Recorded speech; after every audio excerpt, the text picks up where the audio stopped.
পাশের দোকানে নগদ খাচ্ছিস, তোর মনের ভাবটা কি? ওরকম বিষয় না, এখন কাছে টাকা নেই তো পরে দিবানে। বাকি খাওয়ার সময় তো আমার দোকানেই পড়ে থাকতিস।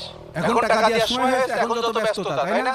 শোন, কালকে আমার দোকানে হালখাতা, এই যে মিষ্টি খেয়ে যাবি আর বাকি টাকাটা দিয়ে যাবি। আচ্ছা ঠিক আছে। কি ব্যাপার মাহমুদ চাচা, তোমার দোকানে আজকে হালখাতা, তার লোকজন কই? দুঃখের কথা কি আর বলবো হইছে, সব শালা বাকি খেয়ে হালখাতার দিন আর কেউ আসছে না। এত টেনশন করার কি আছে? যাক, তুমি যখন এসো বাকি টাকাটা দিয়ে যাও। এই নাও আমার টাকা। বিসমিল্লাহ। যাক, একজন তো টাকা দিল। শোনো, এদিকে আসো, আমি একটা যুক্তি দিই।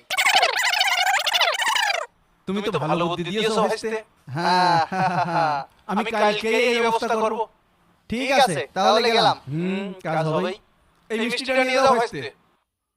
আচ্ছা, আসি তাহলে। চিটা আর পাড়ে দৃষ্টি